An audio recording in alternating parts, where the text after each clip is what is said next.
सावन का जो महीना है वो शिव का महीना है। पर क्या हो अगर मैं आपसे कहूँ कि सावन की असली कहानी इससे बहुत ज़्यादा गहरी है। क्या है उसके पीछे की कहानियाँ? सावन का महीना सिर्फ व्रत का, कांवड़ यात्रा का और बेलपत्र चढ़ाना और जलाभिषेक करने का नहीं है। इसकी कहानी है पार्वती की तपस्या की। इसके पीछे है आसमान का संकेत, इसके पीछे है समुद्र मंथन का विष, इसके पीछे है पार्वती का संकल्प, पार्वती की तपस्या, इसके पीछे है चंद्रदेव का श्राप और इसके पीछे है गंगा जल का रहस्य। हम हर साल सावन मनाते हैं लेकिन इसके पीछे छिपी परतों को शायद ही समझ पाते हैं। आज इन्हीं परतों को एक एक करके समझेंगे और ये भी समझेंगे कि सावन के महीने में ऐसा क्या किया जाए कि शिव जी का पूरा आशीर्वाद मिले, शिव भक्ति का असली भाव और उसका पुण्य प्राप्त हो। इसलिए सबसे पहले समझते हैं कि सावन की शुरुआत कहाँ से हुई थी।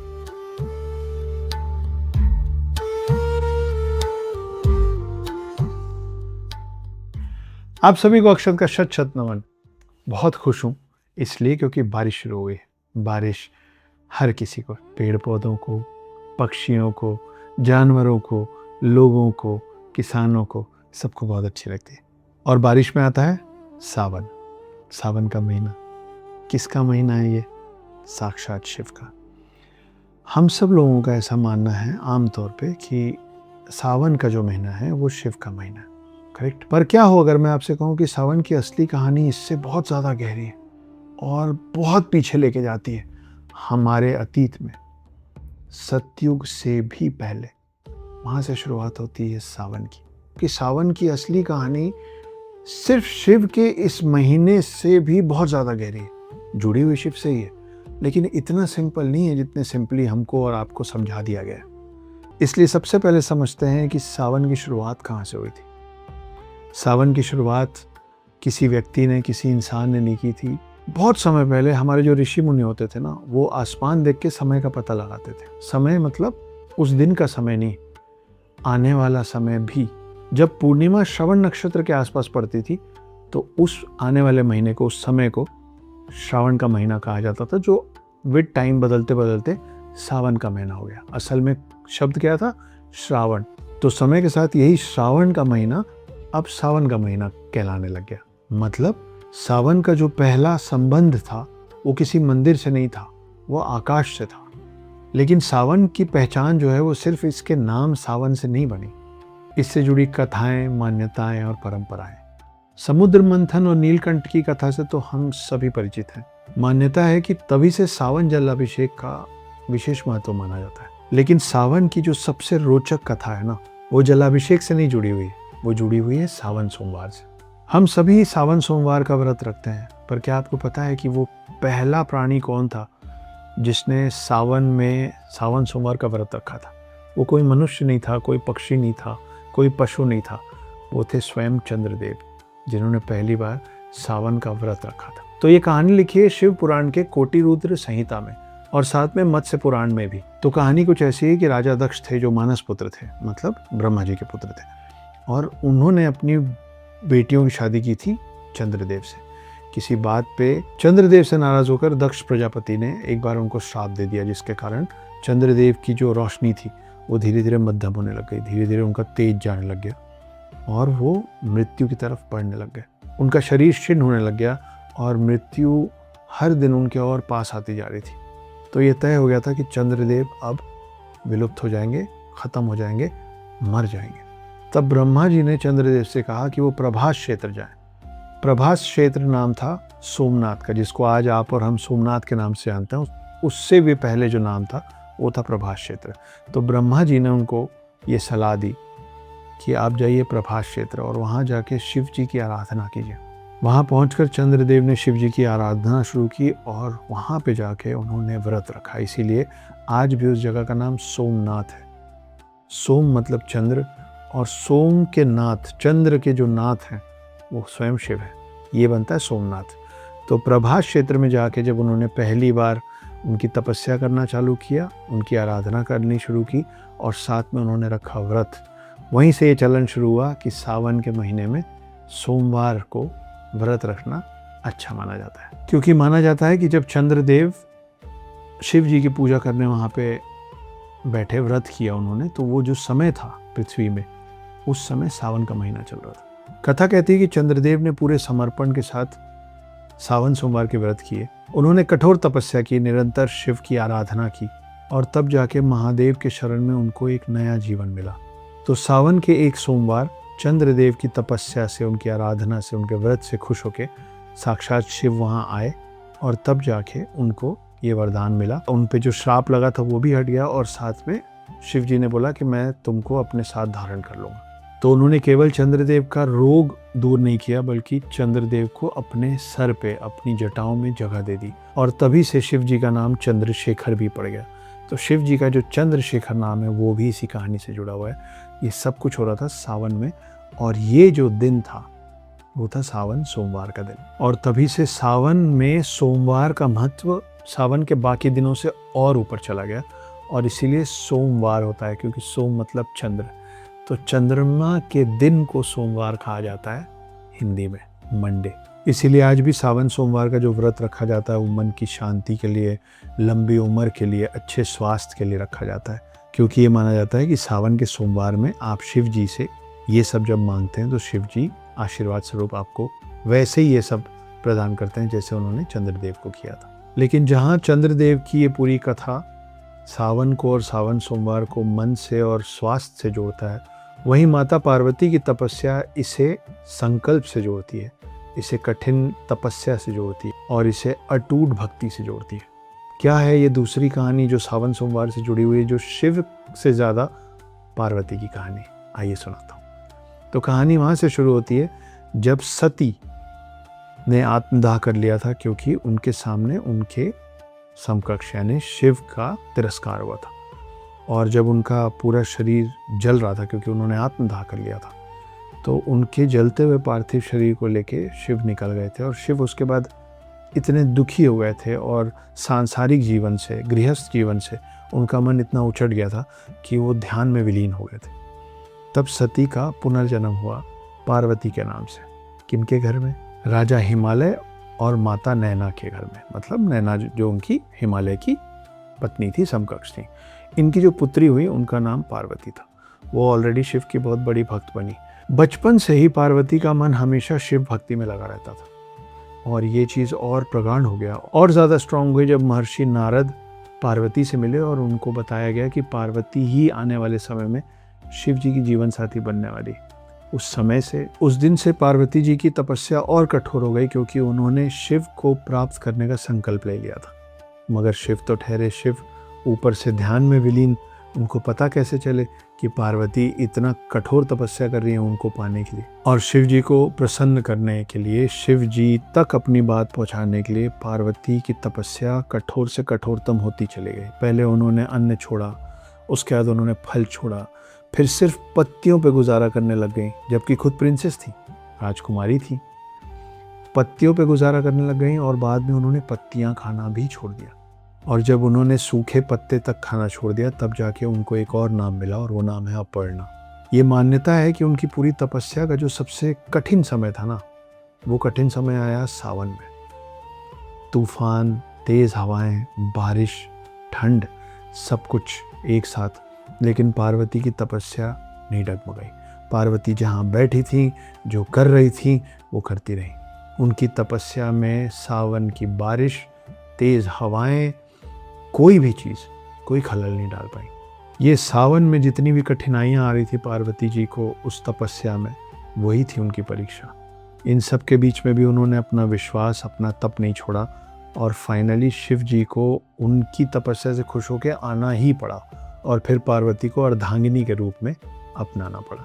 इसीलिए सावन सोमवार का व्रत महिलाओं के लिए भी सिर्फ एक अच्छा जीवन साथी पाने की तपस्या नहीं है, उसके अलावा धैर्य की भी परीक्षा है।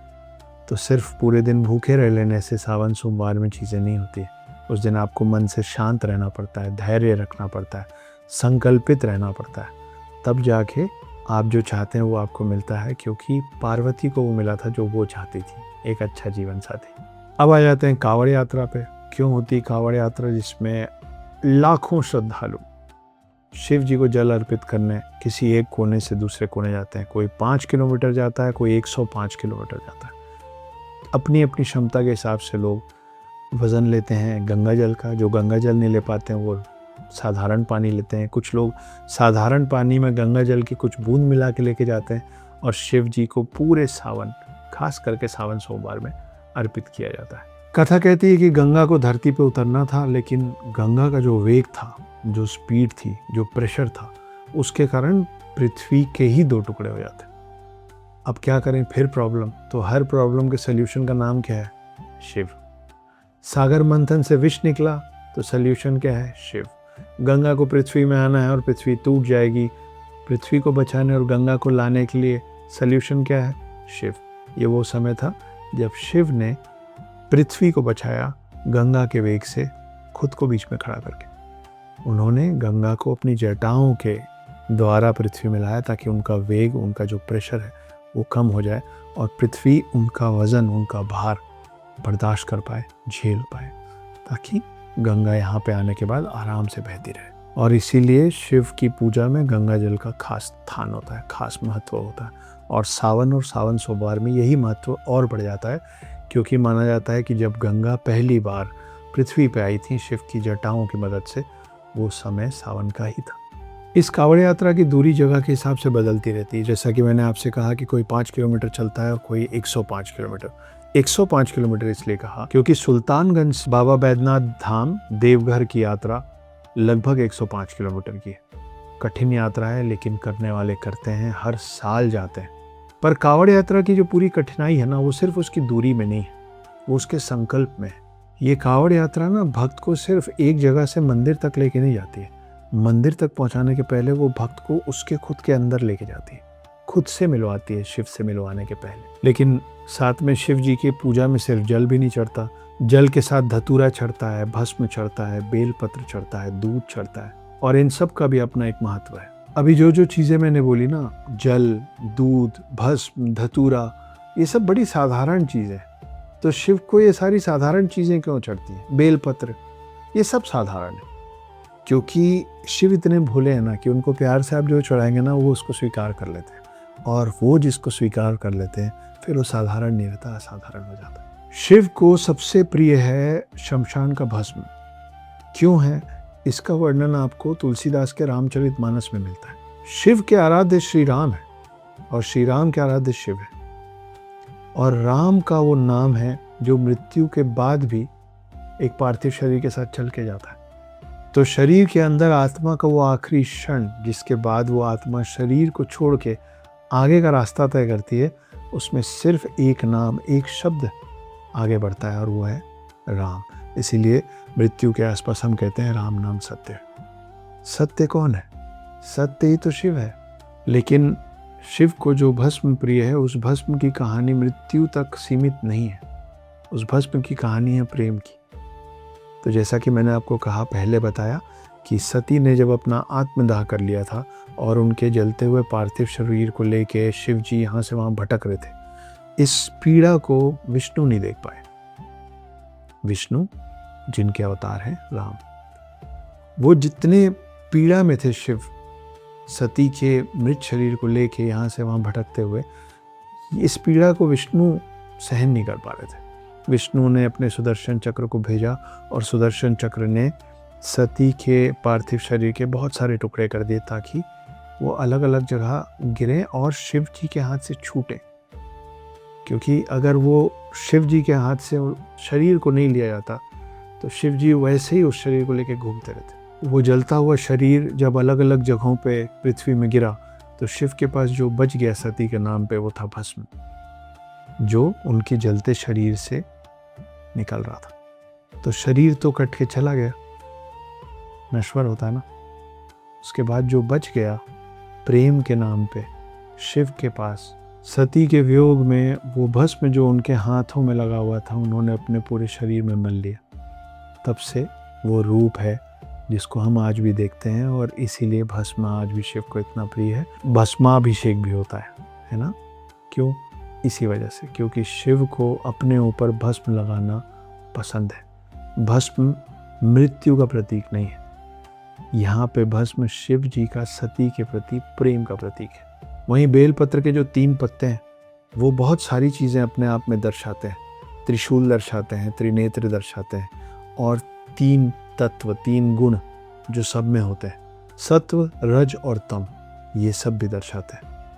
तो हर वो चीज़ जो शिव के इर्द गिर्द 3 में है, उन सब का प्रतीक है ये इन 3 पत्तों वाला बेलपत्र। इसी तरह धतूरा जो है वो सामान्य इंसान के लिए विषैला माना जाता है, लेकिन उसके बावजूद शिव को चढ़ता है। क्यों? ये धतूरा जो विषैला होता है, ये प्रतीक है उस विष का जो शिव जी ने ब्रह्मांड के कल्याण के लिए समुद्र मंथन के बाद ग्रहण किया था, जिसके बाद शिव जी का नाम पड़ा था नीलकंठ। तो इसलिए धतूरा भी चढ़ाया जाता है, जो आप और हम खा भी नहीं सकते, विषैला है। और सावन में किए हुए रुद्राभिषेक में सिर्फ जल नहीं चढ़ता है, उसमें घी चढ़ता है, धतूरा चढ़ता है, लगभग हर वो चीज़ जो मैं ऑलरेडी एक बार आपको बता चुका हूँ इसी वीडियो में, वो सारी चीज़ें मिल के एक साथ रुद्राभिषेक होती है। और रुद्राभिषेक का सावन सोमवार में महत्व और ज़्यादा बढ़ जाता है। क्यों? क्योंकि पुराणों में रुद्राभिषेक को सिर्फ शिव जी को जल चढ़ाने की परंपरा नहीं मानी गई, बल्कि शिव की कृपा पाने का, शिव का आशीर्वाद पाने का एक खास साधन माना गया है। माना जाता है कि पूरी श्रद्धा से किया हुआ अभिषेक आपका मन, आपका कर्म और आपका जीवन तीनों साध सकता है, तीनों को शुद्ध कर सकता है। इसी कारण कई पौराणिक कथाओं में रुद्राभिषेक का एक अलग उल्लेख मिलता है, और ऐसी ही एक कथा देवराज इंद्र की भी है। तो कहानी कहती है कि वृतासुर नाम का एक असुर था, जो कि ब्राह्मण भी था। जैसे रावण था, राक्षस भी था, लेकिन ब्राह्मण भी था, वैसे ही था वृतासुर, जो कि राक्षस असुरी शक्तियाँ तो उसमें थी, लेकिन वो साथ में ब्राह्मण भी था। इंद्र ने वृतासुर को मारा और इंद्र के ऊपर लग गया ब्रह्महत्या का पाप। उनके हाथ से स्वर्ग का सिंहासन चला गया, उनका तेज जाने लगा। वो देवराज इंद्र से एक साधारण मनुष्य बनने लग गए और उनको छिप के अपना जीवन व्यतीत करना पड़ रहा था। और तभी देवों के जो गुरु हैं बृहस्पति, असुरों के गुरु शुक्राचार्य, देवों के गुरु बृहस्पति, तो बृहस्पति गुरु इंद्र को ढूंढे, उनके पास आए और उनको सलाह दी शिव की आराधना करने की, रुद्राभिषेक करने की। कथा के अनुसार इंद्र ने पूरे विधि विधान से शिव जी का रुद्राभिषेक किया, उनका व्रत किया, उनकी आराधना की। और तभी से रुद्राभिषेक सिर्फ शिव की आराधना तक सीमित नहीं रही, बल्कि प्रायश्चित, आत्मशुद्धि और शिव जी की कृपा को पाने का एक माध्यम भी कहलाई। मान्यता है कि अभिषेक में चढ़ाया हुआ जल सिर्फ शिवलिंग के ऊपर नहीं बहता है, सिर्फ शिव पे नहीं बहता है, बल्कि अभिषेक करने वाले के अहंकार और नकारात्मकता के ऊपर भी बहता है, उसको भी धोता है। लेकिन यहाँ एक सवाल आता है कि क्या रुद्राभिषेक और व्रत का जो फल है वो सिर्फ सावन में और सावन सोमवार में ही मिलता है? नहीं, ऐसा नहीं है। कहीं भी भगवान की पूजा करने का कोई विशेष समय और दिन नहीं हो सकता है। आपके अंदर जब श्रद्धा है और आप जितनी देर चाहें पूजा कर सकते हैं। लेकिन सावन सोमवार और खास करके सावन का ये पूरा महीना खास इसलिए हो जाता है क्योंकि पुराणों के हिसाब से साक्षात शिव कैलाश पर्वत छोड़ के पृथ्वी में आते हैं अपने भक्तों के लिए, अलग अलग मंदिरों में अपने भक्तों से मिलने जाते हैं। इस समय पूजा करना, अर्चना करना, आराधना करना, व्रत रखना, अभिषेक और रुद्राभिषेक करने से इसकी महत्ता बढ़ जाती है कि ये माना जाता है कि इस सावन के महीने में भक्तों की जो पुकार होती है, उनकी जो प्रार्थना होती है, वो शिव के पास जल्दी पहुंचती है, क्योंकि शिव आपके ज़्यादा पास आ गए होते हैं कैलाश छोड़ के आपके और मेरे बीच में। जैसे आपकी और हमारी लाइफ में कुछ दिन बहुत खास होते हैं ना, बहुत प्रिय होते हैं। बर्थडे हो सकता है, एनिवर्सरी हो सकता है, बच्चे का जन्मदिन हो सकता है, कोई और ख़ास दिन हो सकता है। वैसे ही शिव को ये महीना बहुत प्रिय है, सावन का महीना। इस समय वो ज़्यादा खुश रहते हैं। जब खुश होते हैं तो मांगो क्या मांगते हो, आपकी प्रार्थना जल्दी सुन ली जाती है। अब जानते हैं कि इस साल 2026 में ये सावन का महीना कब से कब तक है और उसमें हम लोगों को क्या करना है। तो उत्तर भारत के पंचांग के हिसाब से इस बार जो सावन का महीना शुरू हो रहा है वो हो रहा है 30 जुलाई से, और ये सावन का महीना जो चालू होगा 30 जुलाई से वो ख़त्म होगा 28 अगस्त को। इस बीच में आएंगे 4 सोमवार, 3 अगस्त, 10 अगस्त, 17 अगस्त और 24 अगस्त। अब आप में से कुछ लोग सोच रहे होंगे कि मैंने उत्तर भारत का पंचांग अलग से क्यों मेंशन किया। भारत विविधताओं का देश है और बहुत बड़ा देश है। इसमें पंचांग भी एक समय में सेम नहीं चलता है, अलग अलग एरियाज में अलग अलग चलता है। तो उत्तर भारत में पूर्णिमांत पंचांग चलता है, जबकि महाराष्ट्र, गुजरात और उस तरफ जब आप जाएंगे तो वहाँ अमांत पंचांग चलता है। इसमें थोड़ा थोड़ा फ़र्क रहता है। तो अगर आपको तारीखें अलग अलग दिखें तो वो पंचांग की या प्रिंटिंग की गलती नहीं है, वो हमारे पंचांग की विविधता का फ़र्क है। अब ये जो 4 सावन के सोमवार हैं, इस बार वो चारों सावन के सोमवार भी बाकी सावन सोमवारों से थोड़े से अलग हैं, थोड़े से ख़ास हैं। क्यों? क्योंकि 3 अगस्त जो पहला सावन सोमवार आएगा उस दिन शिवरात्रि भी है।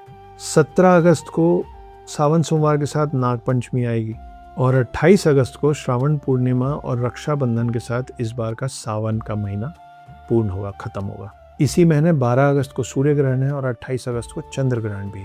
ग्रहण कहाँ दिखाई देगा, सूतक लगेगा कि नहीं, ये सब के लिए आप अपने एरिया जहाँ आप रहते हैं उसके पंचांग को फॉलो करिए, उसके पंचांग को समझिए, क्योंकि ये विविधता के कारण सेम नहीं होगा। मगर इतना तय है कि 2026 का जो पूरा सावन का महीना है वो बाकी सावन के महीनों से ज़्यादा चर्चित होने वाला है और ज़्यादा महत्वपूर्ण है। अब सवाल आता है कि सावन के इस महीने में आपको करना क्या है। कुछ ज़्यादा नहीं करना है, बस सोमवार को शिवलिंग पे जल चढ़ाइए। अगर संभव है तो उस जल में थोड़ा सा गंगा जल मिला दीजिए, बेलपत्र अर्पित कीजिए और ओम नमः शिवाय और महामृत्युंजय का जाप कीजिए। व्रत रख सकते हैं तो रखिए, अगर नहीं रख सकते हैं तो उस दिन सात्विक भोजन कीजिए। और इन सब से ज़्यादा ज़रूरी है कि अपने मन को शांत रखिए। सावन के इस महीने में बहुत सारे भक्त ऐसा चाहते हैं कि शिव जी की पूरी पूजा पूरे विधि विधान से हो, मतलब अभिषेक हो, रुद्राभिषेक हो, बेलपत्र चढ़े, घी चढ़े, दूध चढ़े, भस्म चढ़े, पूरी प्रक्रिया और पूरे विधि विधान से हो, ताकि पूरे परिवार की सुख शांति और स्वास्थ्य का संकल्प लिया जा सके। लेकिन ये पूरा विधि विधान करना सबके लिए आसान नहीं होता है। मंदिर जाना, तैयारी करना, और इसी पूरी चीज़ को आपके लिए आसान बनाने के लिए आता है श्री मंदिर। ऐसे में श्री मंदिर भक्तों के लिए इस पूरी सेवा को, इस पूरे विधि विधान को आसान बनाता है, सिंपल बनाता है, जहां आप अपने घर बैठे बैठे अभिषेक, रुद्राभिषेक सब कर सकें और पूरे विधि विधान से ये सब करने के बाद चढ़ावा सेवा में अपना भाव भी जोड़ सकें। अब अगर सावन की ये पूरी कथा को आप एक साथ देखें ना, तो एक बात तो साफ साफ समझ में आ जाती है। श्रवण नक्षत्र से शुरू हुई ये परंपरा हमको सागर मंथन, पार्वती जी की तपस्या, चंद्रदेव का श्राप, इंद्र की ग्लानि और कांवड़ यात्रा, गंगा का पृथ्वी पे आना, इन सारी कथाओं तक अकेले ही लेके जाती है। और इन सभी कथाओं का एक ही सार है कि शिव के सामने दिखावा नहीं चलता, सच्ची भक्ति और सच्चा भाव चलता है।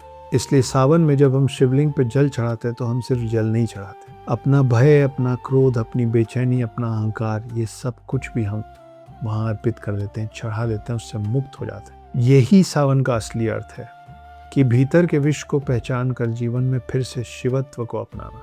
30 जुलाई से शुरू हो रहा है सावन, यानी शिव का महीना, जब पूरी सृष्टि, पूरा ब्रह्मांड हर हर महादेव से गूंज उठता है। इस पवित्र महीने के 30 दिन की गई हर प्रार्थना, हर अभिषेक, हर रुद्राभिषेक, हर शिव साधना सामान्य दिनों की तुलना में कहीं अधिक फलदायी माना जाता है। लेकिन 30 दिन में सबसे खास है सावन महीने का पहला दिन और हर सोमवार, जिसे महादेव की कृपा पाने का सबसे शक्तिशाली अवसर माना जाता है। और केवल भगवान शिव ही नहीं, सावन के इस पूरे महीने में उनके विभिन्न रूप, उनके सारे दिव्य रूप और आदि शक्ति की भी आराधना को उतना ही महत्व दिया जाता है। इसलिए देश के कुछ प्रसिद्ध शिव मंदिरों और ज्योतिर्लिंगों में कुछ भव्य अनुष्ठानों का आयोजन किया जा रहा है, जिसमें आपको भी अवश्य सहभागी बनना चाहिए। आखिर महादेव के दिव्य धामों में की गई पूजा का महत्व कुछ और ही होता है इस समय। और इतना ही नहीं, पूरे सावन के प्रमुख तिथियों जैसे नाग पंचमी, सोम प्रदोष, मासिक शिवरात्रि और अंतिम सोमवार, इन सारे ही दिनों पर कई विशेष अनुष्ठानों का आयोजन किया जाएगा। ओंकारेश्वर ज्योतिर्लिंग में सावन के पहले दिन से शुरू होकर पूरे 30 दिनों तक प्रतिदिन बेलपत्र अर्पण के साथ ज्योतिर्लिंग का रुद्राभिषेक किया जाएगा।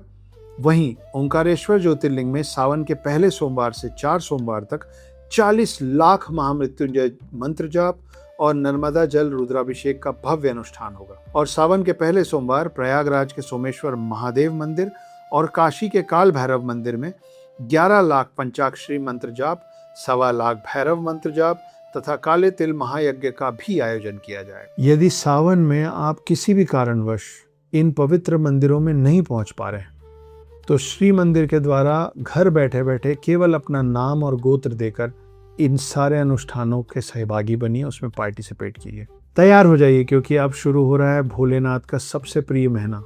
जी, आपने सही सुना, सावन का पवित्र महीना शुरू हो रहा है 30 जुलाई से, जब पूरी सृष्टि हर हर महादेव से जाग उठेगी।